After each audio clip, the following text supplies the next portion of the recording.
é o conteúdo da unidade 3 da disciplina de educação patrimônio, ou da disciplina de patrimônio, mas o foco desse conteúdo é a educação patrimonial, né?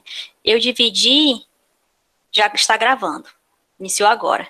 Eu dividi o conteúdo da disciplina, né, de patrimônio e turismo cultural em os conceitos de patrimônio, que vai ser bem diversificado, né, para vocês, além da questão do conceito de patrimônio. A gente falou sobre patrimônio material, patrimônio imaterial, patrimônios da humanidade, né? A gente abordou também um pouco sobre a questão da legislação patrimonial internacional, com as duas convenções, a de 72 e a de 2003, e a gente fez esse levantamento também sobre a legislação no Brasil.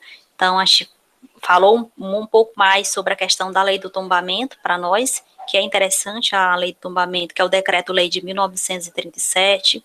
Depois a gente falou na aula passada a questão da relação, né, entre turismo, patrimônio e turismo cultural, e também a gente focou, né, na questão da preservação em áreas urbanas, e aí a gente focou nos centros históricos, então foi uma aula muito interessante também. Todos esses materiais estão gravados no YouTube, e o link também no Siga para vocês.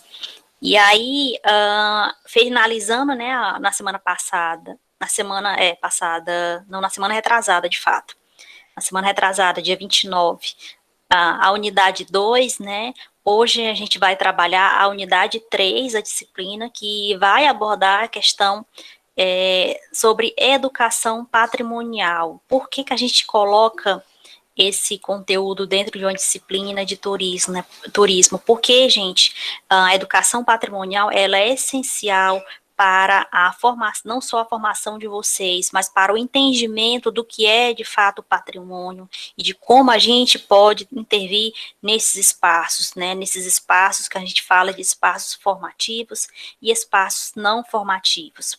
Quando eu falo de espaços formativos, estou falando aqui da gente, né? Do espaço que a gente está tendo nesse momento de ensinar e de aprender, né? E dos espaços não formativos são os espaços que a gente encontra na cidade da gente, né? Seja uma igreja, uma praça, né?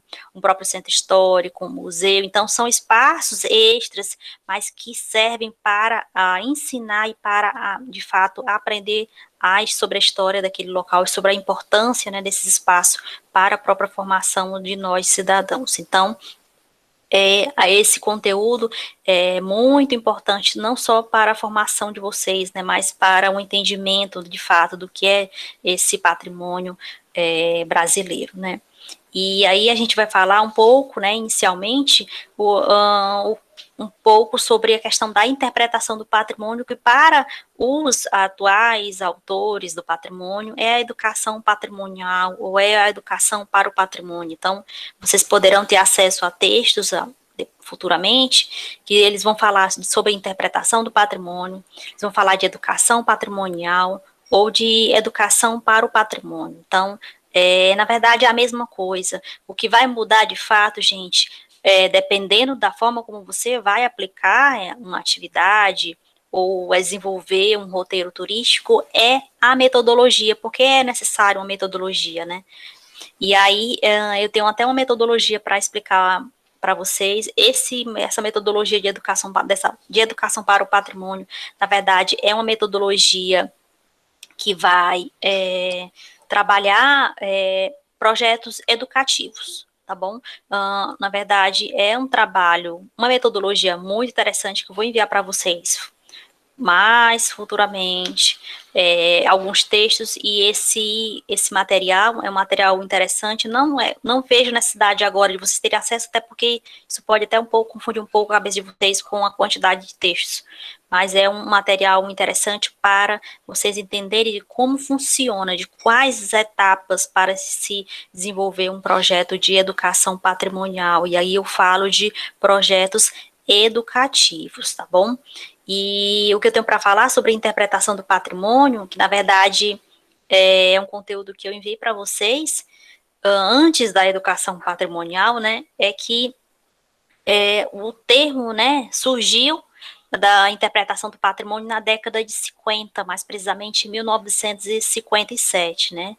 E o foco do sentido da interpretação do patrimônio inicialmente era um foco educativo, né? Estava sendo utilizado para atividades educativas naquele período, né? Mas mesmo tendo esse foco somente educativo, né? A gente sabe que a educação para o patrimônio hoje não é somente uma questão educativa, mas lá no início da década de 50, com a interpretação do patrimônio, a gente vê que esses significados, né, há uma interrelação entre o uso, né, de objetos originais, aí a gente pode ter objetos, a gente pode denominar como objetos do museu, e aí a gente pode trabalhar uma educação, uma interpretação desse patrimônio, né, por exemplo, e fora a questão de um outro conceito, que é a educação museal, que é uma outra questão que não cabe a gente abordar aqui nessa disciplina, né, mas é uma forma de se utilizar, é uma interpretação de determinados objetos, né, então, tanto a interpretação do patrimônio como a educação patrimonial na verdade, uma forma da gente adaptar, adaptar formas de aprendizagem.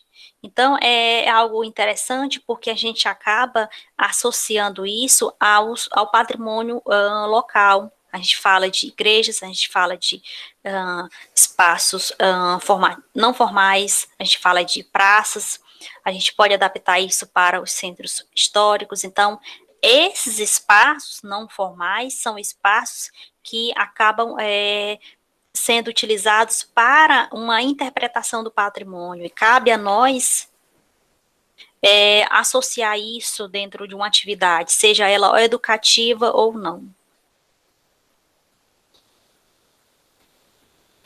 É porque, como aqui a gente falou, Francisca Adriana, lá no início, né, da aula, lá no breve histórico, né, sobre a questão de como surgiu, né, quando surgiu o conceito de patrimônio, né, a questão da palavra patrimônio, ela, para a sociedade como um todo, ela vai estar sempre relacionada à questão dos museus.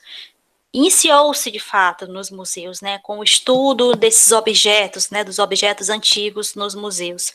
Mas aí, já no início da década de 50, de 60, ao final da década de 50, início da década de 60, aqui no Brasil, a gente percebe que não é somente o museu, nesse espaço, né, nessas instituições, que a gente consegue trabalhar e desenvolver atividades para o patrimônio. Então, há outra forma de se educar para o patrimônio também. Por isso que eu falo que é muito amplo, né? Então, a gente pode trabalhar a educação patrimonial ou a interpretação do patrimônio nos espaços não formais, como eu falei para vocês. Sim, mas sim, concordo com você. É uma questão que iniciou-se com os museus, mas aí, quando você fala que é um termo mais recente, é um termo recente no Brasil, tá bom? Ele é um termo que foi recente no Brasil na década de 80, tá bom? Então, se iniciou-se um trabalho dentro dos museus, claro, com a própria legislação no Brasil, o Decreto-Lei de 37, inicia esse trabalho a partir desse momento, né, da década de 30, final da década de 50 para início da década de 60, houve uma mudança da forma de como se trabalhar a questão do patrimônio no Brasil, mas o termo educação patrimonial e a interpretação do patrimônio, que é a mesma coisa, né, ela vai, de fato, surgir no Brasil já na década de 80 como evento, que esse evento eu vou falar para vocês só na próxima aula, que é a implantação e a evolução da educação patrimonial no Brasil. Então, a partir de um evento, se eu não me engano, em 1981. Então, é algo mais recente no Brasil, mas que lá fora, gente, a nível da Europa, isso já aconteceu há muito tempo, já existia há muito tempo, entendeu? Então, no Brasil, isso já é algo realmente mais recente. E aí, o que acontece, né? A interpretação do patrimônio, né, ela foi necessária para a gente poder entender e poder explicar melhor a arte, né, a cultura, né? Então, é de fato a gente poder entender melhor e explicar o que é uma determinada obra para as pessoas. Vocês já observaram em algum vídeo, algum filme, ou, se possível, já participaram de alguma visita em algum museu? Já, já notaram como se faz uma visita guiada dentro de um museu? Aqui no Piauí, por exemplo, ou fora? Sim ou não? São profissionais, não é? São profissionais, geralmente são profissionais da educação. A gente fala de pedagogos, fala de historiadores, fala de pessoas voltadas para a arte, né? Mas a gente pode incluir os profissionais do turismo também. Principalmente fora, a gente encontra bastante profissional turismólogo trabalhando como como profissional que, de fato, vai guiar, né, em uma determinada exposição de arte, né, por exemplo. Então, é uma forma como que eles interpretam, na verdade, né, eles fazem um estudo, um levantamento da história daquela obra, da história de vida, né, daquele artista, e a partir da forma como está ali exposto aquelas obras, eu estou me referindo aos museus, né? Eles vão contando uma história para as pessoas que ali entram naquele local, né? Então, por isso que a gente fala de uma visita guiada, onde tem um guia, né, que vai encaminhar a gente a participar daquela história. Né? Então, é algo interessante porque essa interpretação do patrimônio do que eles estão ali, né, é uma interpretação deles. E eles explicam da forma como eles entenderam de fato aquela obra, né? Então, é o momento em que eles tendem por explicar aquela determinada obra de arte.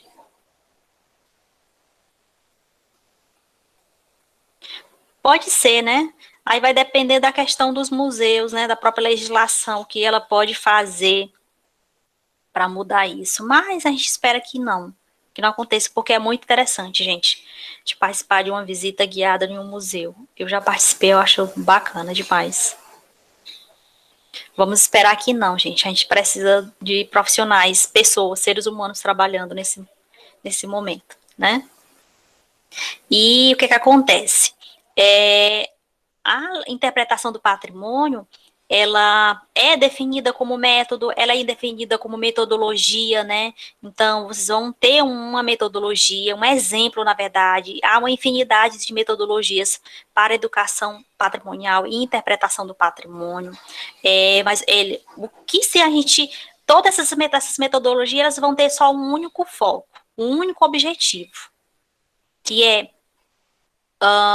dar a conhecer os significados, que é provocar essas emoções, que é estimular a curiosidade, né? A gente fala de pessoas, né, crianças, jovens e adultos que estão ali para conhecer, né, aquela exposição ou não, ou para conhecer aquele centro histórico ou uma praça, né, um ponto turístico. Então, de fato, fazer com que essas pessoas, elas tenho essa curiosidade, né, em conhecer mais, um pouco mais sobre aquele local ou aquela obra, né, dentro de um museu, uma exposição, fazer com que eles sintam estimulados, né, nessa curiosidade, né? Então, existe todo um jeito de se apresentar uma determinada obra, né, uma determinada exposição, ou de se apresentar, de fato, um ponto turístico, né? Então, é de fato um trabalho muito delicado, né?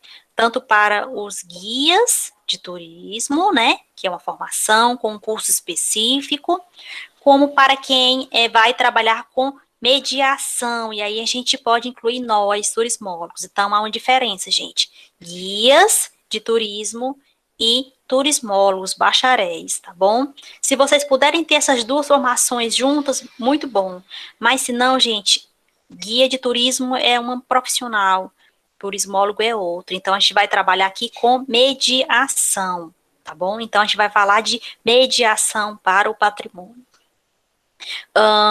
Outra questão interessante é que esse momento em que eles proporcionam uma experiência inesquecível e com qualidade. Então, vai depender muito da forma como você vai entender aquele conteúdo também, o que ele quer passar ali. E depende mais ainda do profissional, né, do mediador que está ali naquela exposição ou naquele centro histórico explicando sobre a história daquele local, né? Então, vai depender muito do profissional. Por isso que a gente fala que é necessário uma formação muito boa, com qualificação para ser um mediador do patrimônio ou para ser um guia turístico.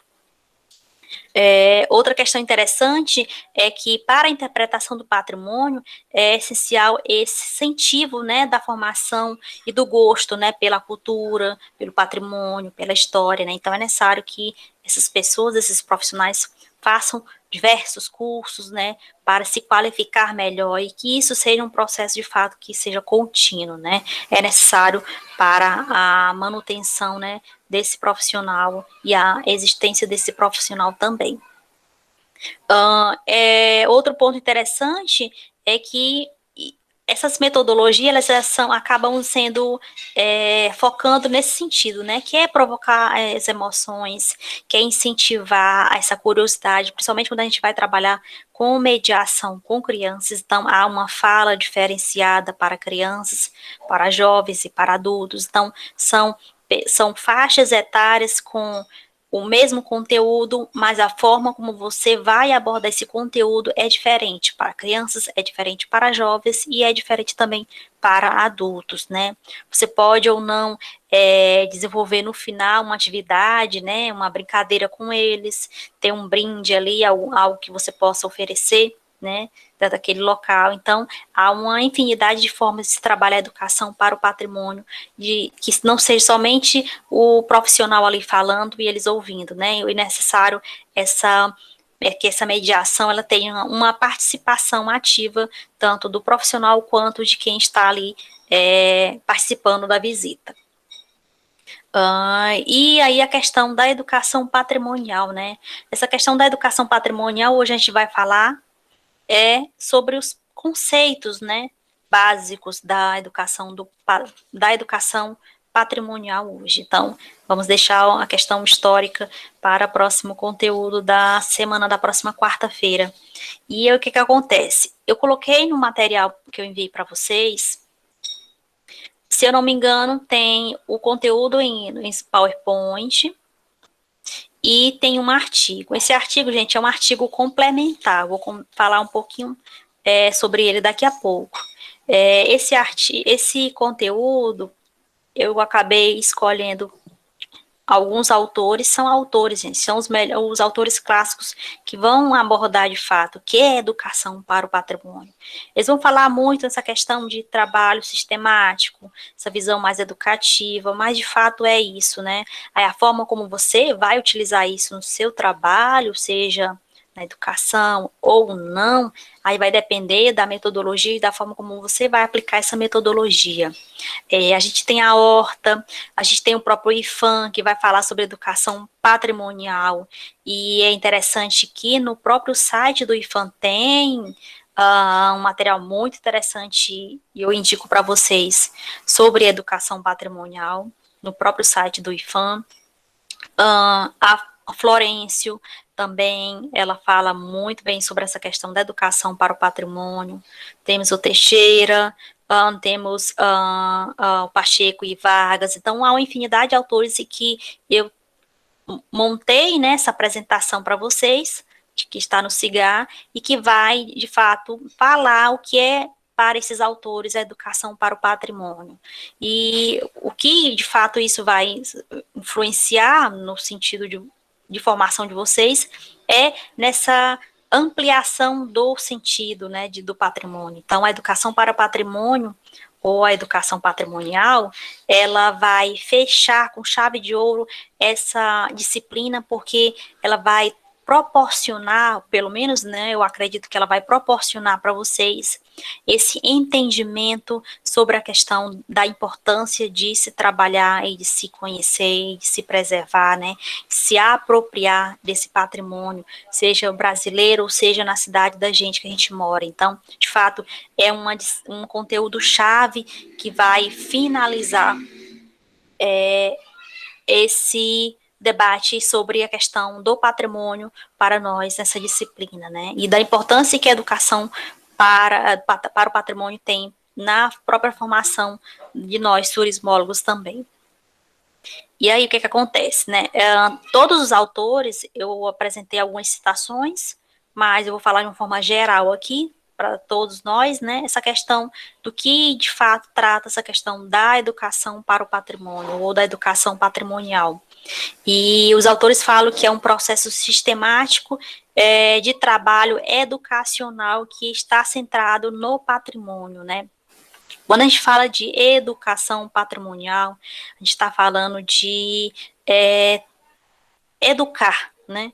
Ensinar de fato, né? Educar para o patrimônio, né? Ensinar a importância da nossa própria história, né? Da história daquele local para a nossa formação como ser humano e como cidadão residente nas nossas cidades. Então, educação para o patrimônio, ela visa, né, essa promoção, esse enriquecimento, né, individual e coletivo. Quando eu falo individual e coletivo, eu falo lá daquele conceito de patrimônio, lá na unidade 1 da disciplina, né, o conceito de patrimônio coletivo e o conceito de patrimônio individual, né. É importante a gente ter essas duas visões do conceito de patrimônio, além do material, imaterial, né, natural, né, a gente tem essas duas visões desse conceito de patrimônio, que vai ser uma visão individual, né? Nesse primeiro momento, o patrimônio que pertence a mim. Aí a gente vai falar de bens materiais, nosso, né? E o coletivo, a gente já vai tratar dos bens patrimoniais existentes nas nossas cidades. Aí a gente vai falar da própria história, da própria cultura, né?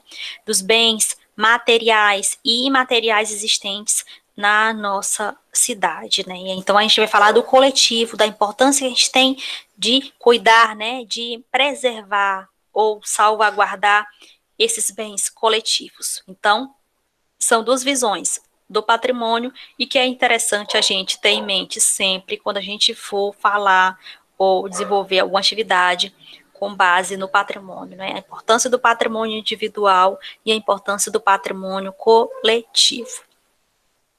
Gente, até aqui tudo ok? Vocês estão conseguindo compreender direitinho?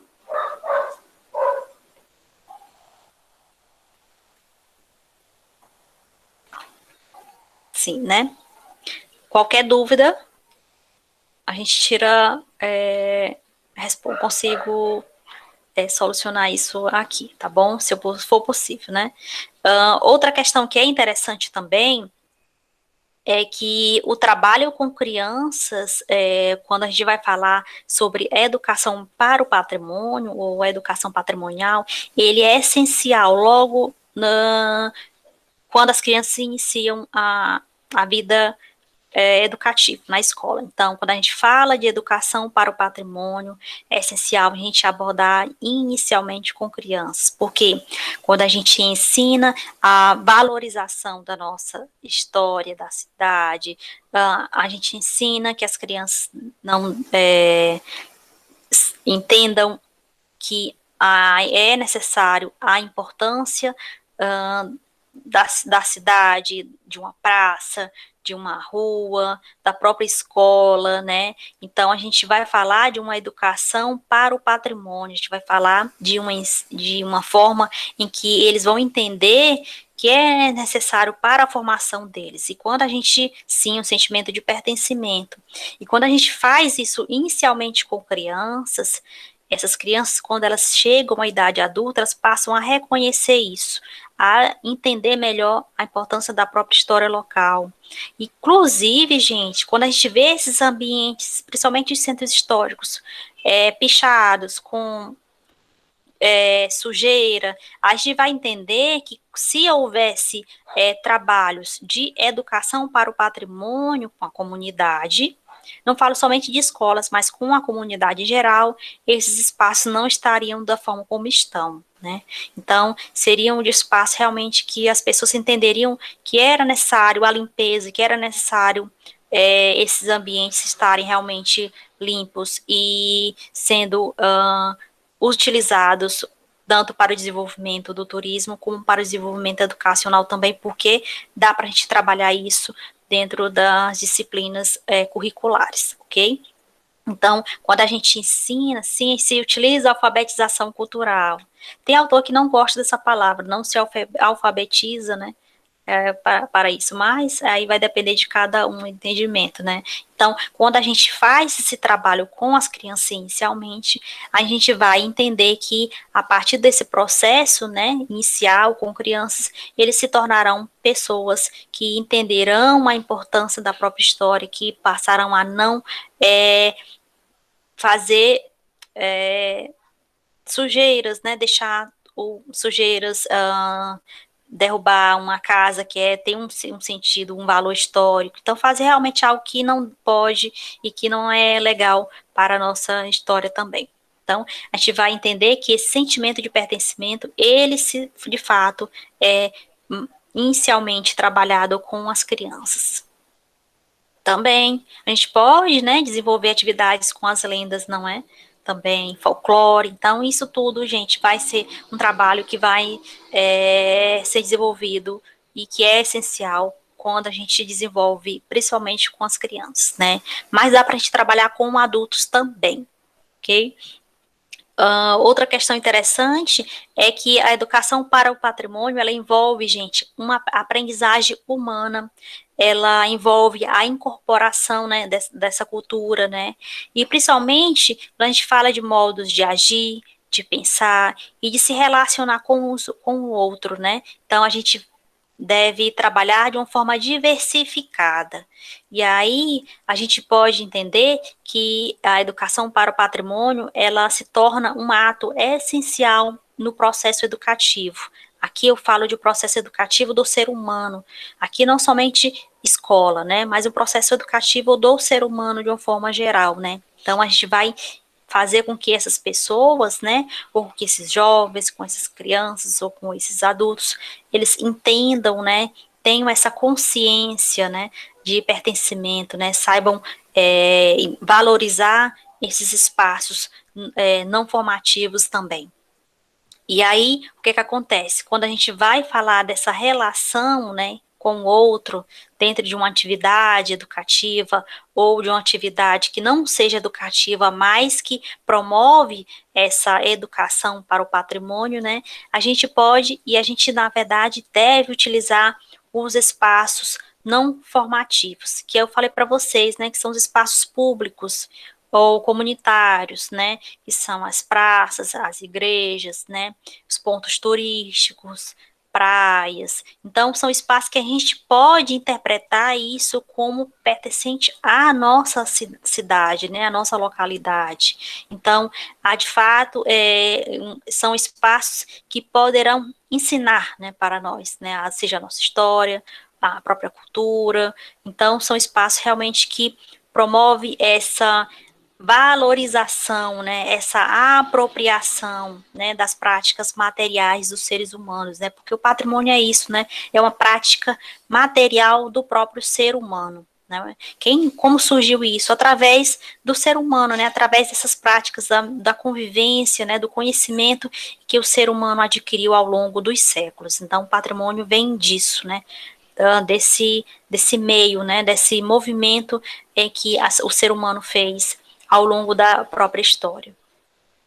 E é por meio da educação para o patrimônio que nós construímos, né, os novos conhecimentos.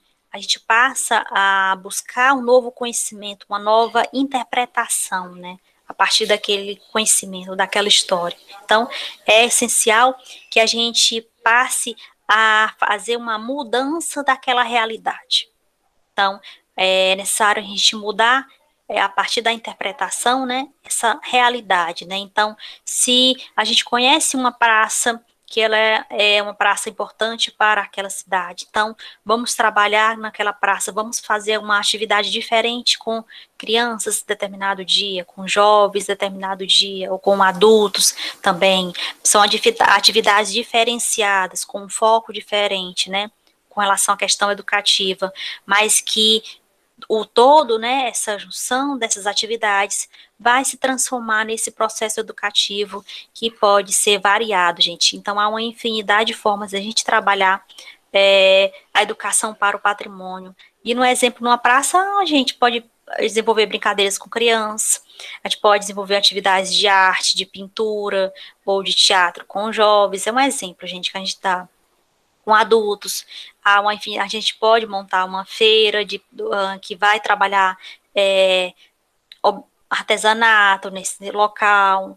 Então, isso vai também gerar renda para essas pessoas, vai falar da importância do patrimônio local. Por isso que é ideal, é necessário a gente ter esse foco, esse viés também turístico. Então, a feira vai trazer uma renda, vai trazer pessoas, né, de outros lugares também, que poderão estar ali, né, desenvolvendo ou conhecendo, né, mas desenvolvendo o seu trabalho. Então, há uma infinidade de formas de a gente trabalhar a educação para o patrimônio nesses espaços não formativos, né? Então, a gente fala de museus, a gente fala de escolas, a gente fala de espaços que tragam, de fato, esse viés turístico. No caso aqui, a gente fala dos roteiros turísticos, principalmente quando a gente vai falar de visitas, né, turísticas ou visitas guiadas. E aí, eu tenho para falar para vocês, e se caso alguém queira abordar aqui, né, um exemplo básico de visita guiada em um centro histórico. Vocês já participaram de alguma visita em algum momento da vida de vocês? Sim, né? Então, é interessante porque vai ensinar a gente, né? Vai além do turismo cultural, né? Então, a gente fala da associação da educação para o patrimônio com o turismo cultural, porque vai além, né? Essa interpretação, né? A forma como se educa para o patrimônio ali acaba associando a própria área do turismo também. Então, é interessante a gente ter em mente que é possível essa inter-relação entre o patrimônio e o turismo cultural, e uma melhor forma de se trabalhar esses dois termos é a educação para o patrimônio, sim. Então, educação para o patrimônio, só lembrando, não é somente um processo educativo voltado para escolas, tá bom? Então, é possível trabalhar isso dentro do turismo, é possível trabalhar isso nos museus, mas não tendo esse foco turístico também. Então, há uma infinidade de formas de a gente trabalhar. Sim. Olha só, tanta coisa legal que vocês estão dizendo aqui. Mas a gente acaba associando muito isso aos museus. Sim, primeiro momento a gente acaba associando, né?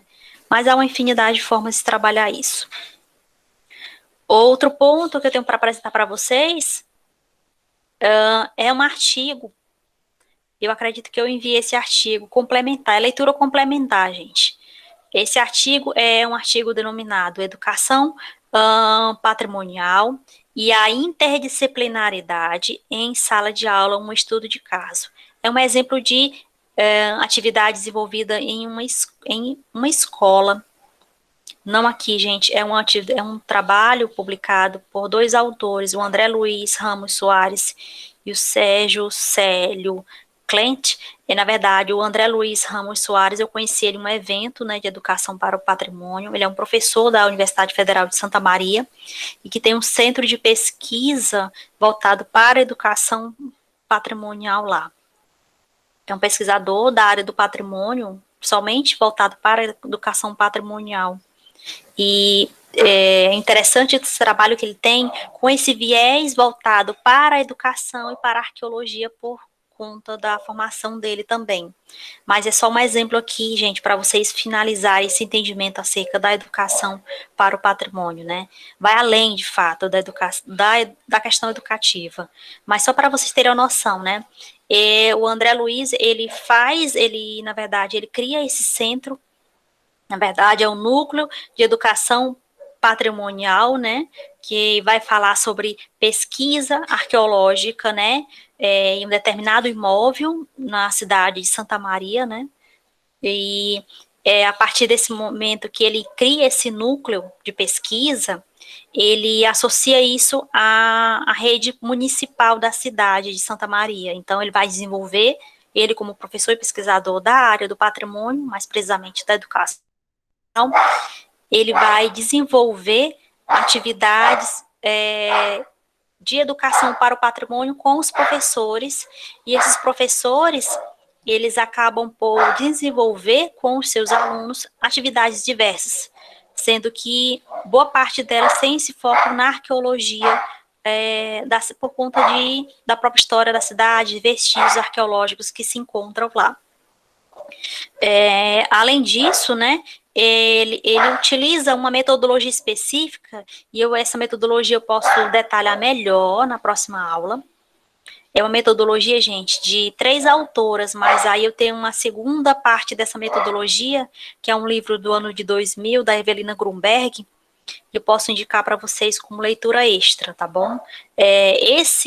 Essa metodologia inicial que ele utilizou no trabalho dentro desse núcleo de educação patrimonial, e que ele acaba desenvolvendo ao longo dos anos, né? Eu conheci o André Luiz em 2014, um evento aqui em Parnaíba, mas ele ainda continua com esse processo e utilizando dessa mesma metodologia, até porque, gente, é uma metodologia chave de se trabalhar a educação para o patrimônio quando a gente fala de educação, de atividades educativas com crianças.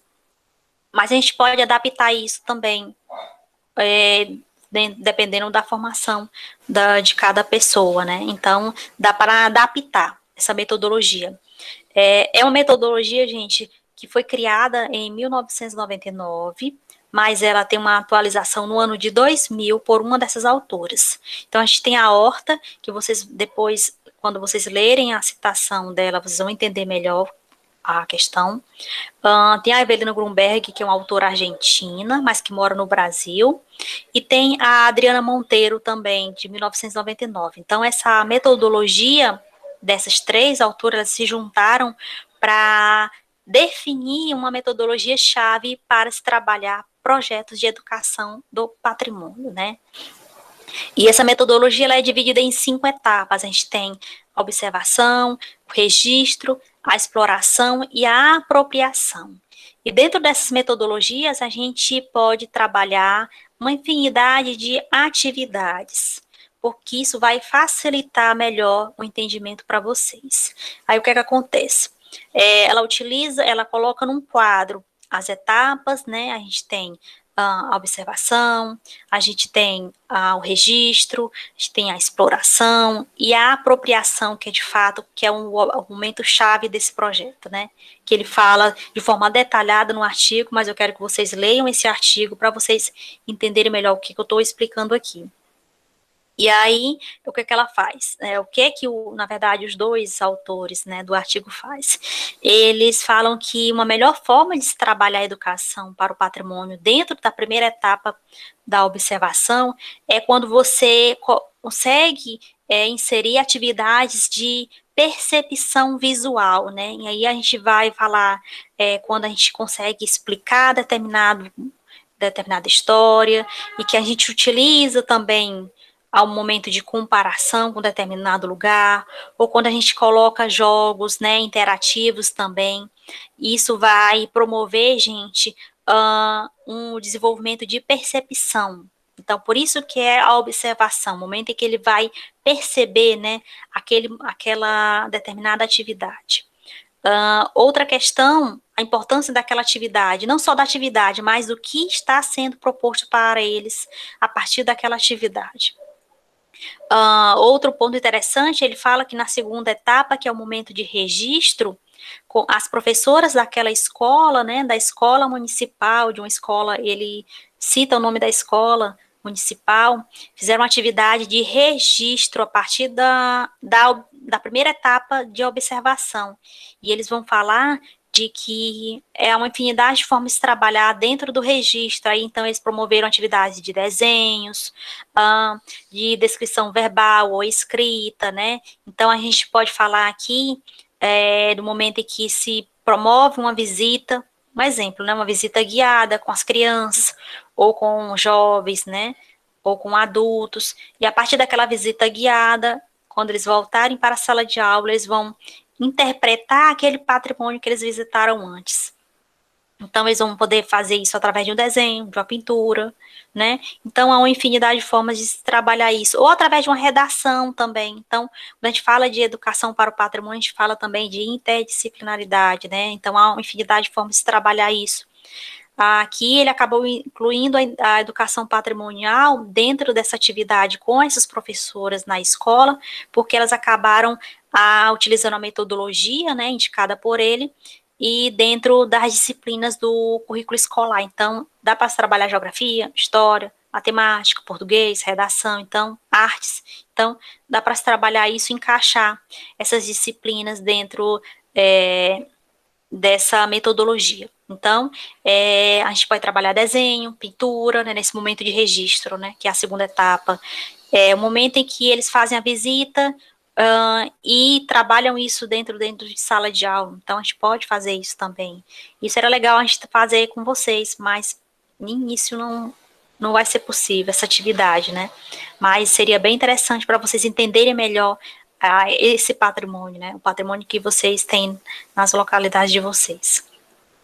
Outra questão é a terceira etapa, que ele vai falar sobre a exploração. A exploração, gente, são 4 etapas, eu acabei me confundindo aqui. A exploração é que a gente vai entender que a gente pode, a partir do momento que a gente faz a visita guiada ou um roteiro, né, e que a gente traz essas pessoas para um espaço e que eles vão a partir daquela visita, fazer esse registro, né? Eu lembrei daquela igreja, da importância daquela igreja, por conta da história, do que aconteceu em um determinado ano, então eu vou desenhar aquela igreja, eu vou pintar aquela igreja, ou vou desenhar aquela praça, que ela é importante por conta disso e daquilo. Então, eles vão entender melhor essa história a partir daquele registro, né, e que foi feito isso durante a visita, no momento da observação. Então, nesse momento da exploração, a gente pode e a gente deve, de fato, né, fazer esse momento que a gente vai analisar, né, esse problema, né, uma hipótese. Então, a gente pode propor uma hipótese, uma questão em que eles poderão, a partir daquele desenho ou daquela pintura, discutir isso em sala de aula também, né. Então, isso é interessante porque a gente tem que promover esse senso crítico para essas pessoas, não é? Então, por isso que essa atividade que eu falei para vocês lá, que vocês vão ter que enviar para mim, que é o que é patrimônio para você, um conceito de patrimônio, isso é interessante porque eu estou promovendo esse senso crítico de vocês, a partir do momento que vocês conhecem a realidade local de vocês, né, a história de vocês, momento que vocês têm acesso a essa disciplina com os materiais, né, com os autores, com essa questão, esse aporte teórico que eu apresento aqui ao longo dessa disciplina, vocês vão pegar essa teoria e pegar o que vocês encontram, né, na realidade de vocês, e vocês vão juntar isso e desenvolver esse senso crítico, né, a partir do que é o sentido do patrimônio, o que é esse conceito de patrimônio para vocês. Sim, inclusive, gente, esse trabalho de conscientização e valorização do patrimônio histórico e cultural é um trabalho que eu desenvolvi do meu mestrado, dei uma dissertação, foi um projeto de educação patrimonial aqui na cidade de Parnaíba com uma escola e uma turma de fato, 5º ano em 2017. Então, foi um trabalho que eu fiz com as crianças, no centro histórico, mais precisamente o Porto das Barcas. É uma iniciativa muito boa. Seria interessante porque a atividade do roteiro que eu não acabei não desenvolvendo com vocês por conta da pandemia era uma atividade de educação para o patrimônio que a gente ia desenvolver com todos os polos. E seria bacana, gente, muito interessante, principalmente cidade de Oeiras, para te trabalhar a questão do patrimônio lá. Mas infelizmente nesse momento a gente não vai poder fazer isso na prática.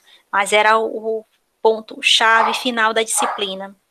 de vocês? Era o roteiro, a gente ia montar o roteiro, a partir daquela estrutura que eu enviei para vocês, que é um exemplo, a gente ia montar o roteiro, marcar o roteiro todinho, como se trabalha isso, fazer a pesquisa, o levantamento da pesquisa, e a gente ia aplicar isso na prática. Mas, infelizmente, não vai ser possível, né? Então, é de fato isso. E é tudo isso, gente, a tia trabalhar tudo isso voltado para a metodologia da própria Evelina Grunberg, sim. E aí, voltando para a metodologia, né? A última etapa, que é a apropriação, né? De fato, aqui a gente pode trabalhar a questão de uma releitura, uma criação, uma dramatização. E um exemplo bom para vocês é o seguinte: quando a gente faz um momento, atividade de observação e registro, quando a gente faz. Só um minuto, gente. Ramon, quando a gente faz, só terminar o que eu estou falando aqui. Quando a gente faz esse momento de registro com crianças, por exemplo, que a gente vai no centro histórico ou numa igreja, né? Mas eu vou falar aqui centro histórico. Quando a gente faz esse passeio, essa visita guiada com as crianças, a gente faz atividades durante o passeio e quando chega na escola, é um exemplo. E quando chega no momento da atividade de apropriação, o que a gente faz? A partir do momento que a gente pode e a gente, na verdade, fala para eles, levem câmeras fotográficas ou um celular, a gente leva o material para quem não tem também, para facilitar isso, ajudar eles, não é? A gente faz registros fotográficos dos espaços, então eles vão entender melhor, a partir da fotografia, por exemplo, o que seria o patrimônio para eles. Então eles vão tirar uma foto, um registro fotográfico de um determinado lugar, por exemplo, de um centro histórico. Então, a gente faz atividade, eles tiram esse registro fotográfico de cada espaço, a gente seleciona, né, de acordo com a quantidade de discentes, as melhores fotos, o que tem de patrimônio, que eles entendem por patrimônio, e a gente, nesse momento da apropriação, dessa releitura, né, do que é o patrimônio para eles, é interessante a gente falar e a gente montar uma exposição fotográfica com eles, e aí a gente pode trabalhar, gente, de uma forma diversificada.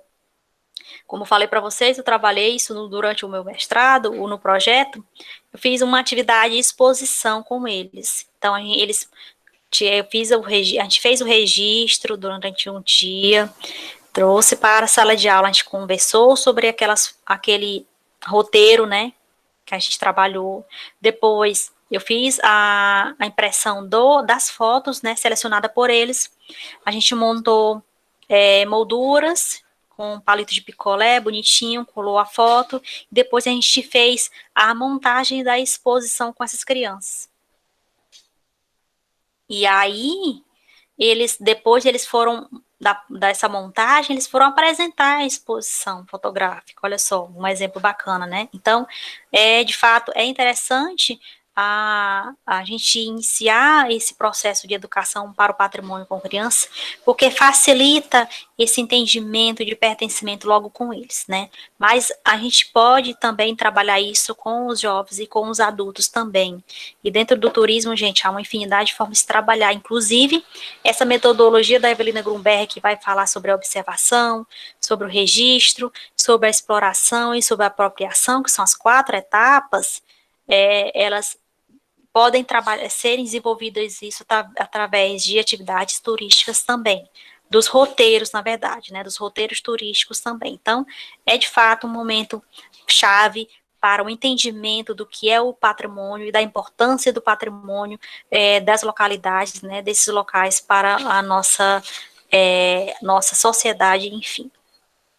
Bora lá. Professora, podemos futuramente desenvolver um projeto dessa maneira? Gente, vai depender, assim, eu não sei quanto tempo eu vou ficar no curso, né? Então, seria bacana a gente desenvolver uma atividade futuramente.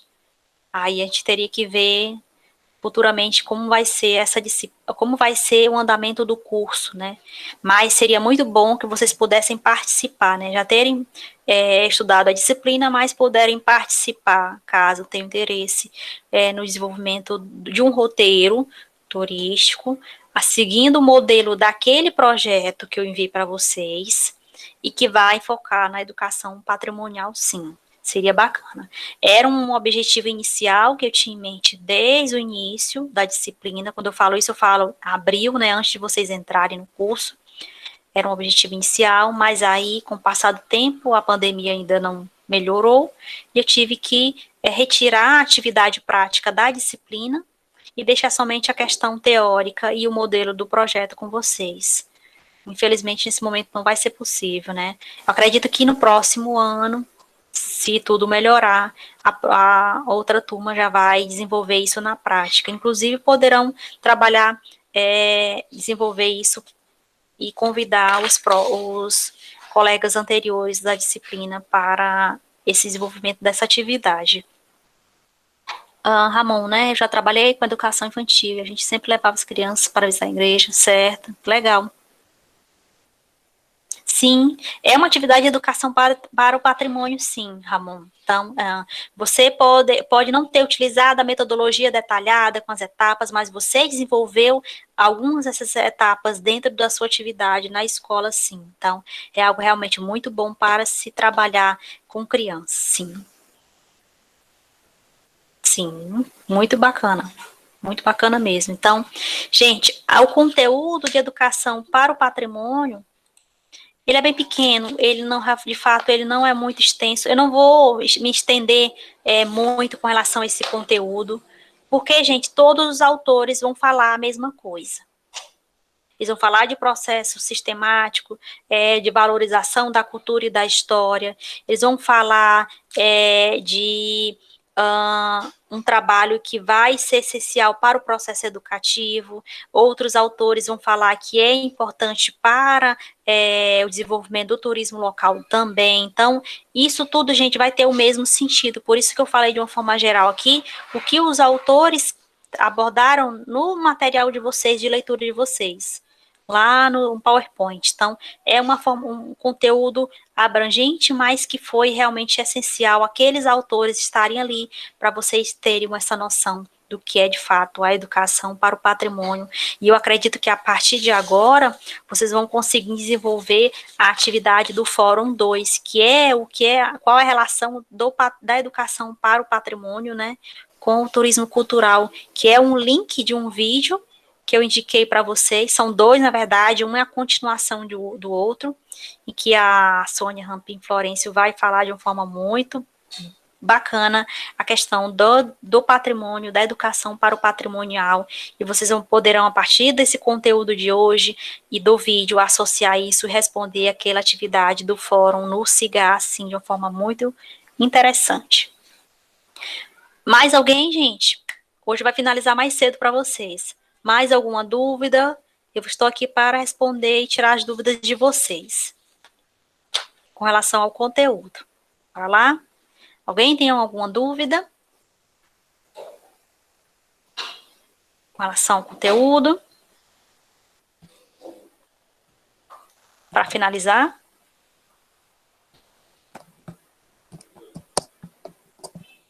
Vocês conseguiram compreender direitinho?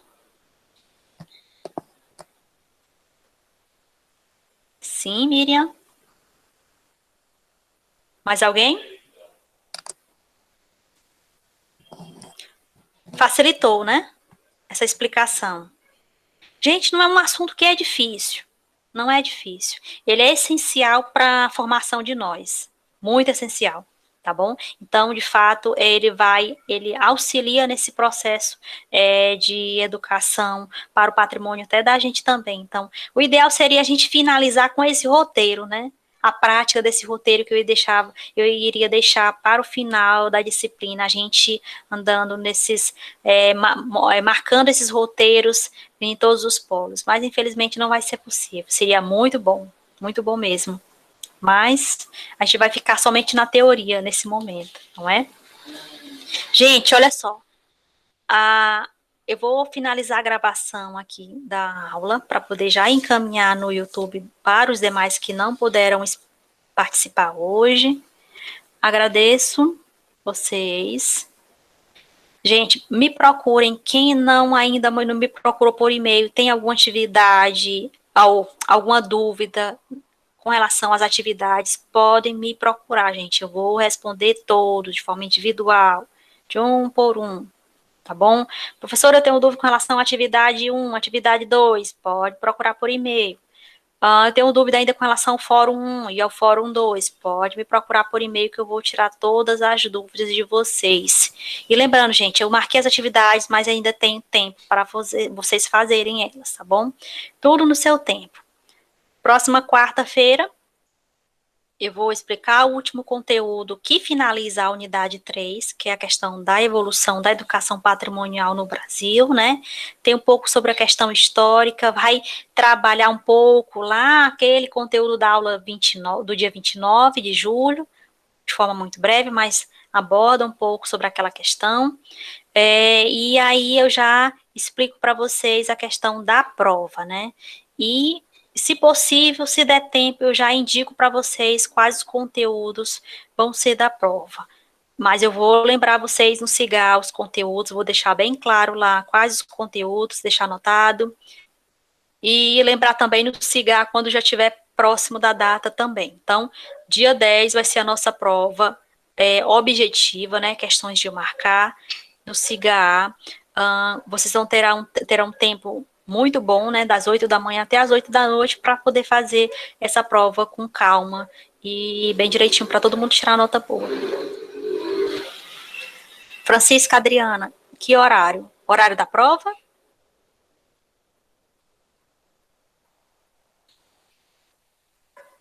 Horário da próxima live?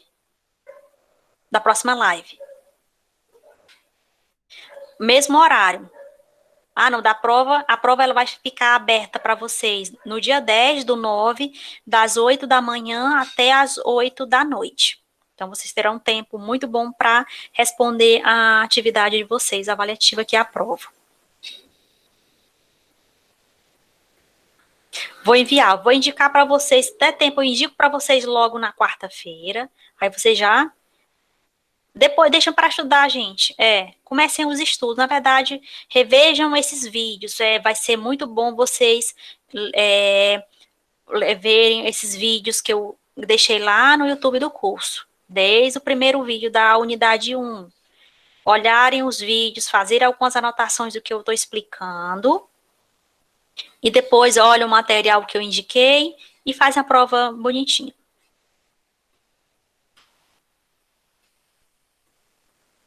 Pois é. Mas aí, Francisca, dá tempo você fazer a prova. Se eu não me engano, vai ser 10 questões. O sistema ele vai indicar 10 questões para cada um. Tá bom? Então dá tempo, gente. Dá tempo de fazer a prova direitinho. Os tutores vão estar lá disponíveis para auxiliar vocês nesse momento. Eu vou estar, acredito que sim, também no horário. Somente à noite vai ser melhor para mim, para poder auxiliar e tirar alguma dúvida com relação à questão da prova também. Ok? Mais alguma dúvida? Não deixem de me procurar por e-mail, tá bom, gente? Me procurem por e-mail antes do envio dessas atividades. Eu preciso ver como é que está o trabalho de vocês. Me procurem por e-mail para me tirar todas as dúvidas com relação a essas atividades, para todo mundo fazer uma atividade direitinho e tirar uma nota boa nessa disciplina, ok? Tá bom? Então, eu vou finalizar aqui a gravação. Hoje vai terminar mais cedo.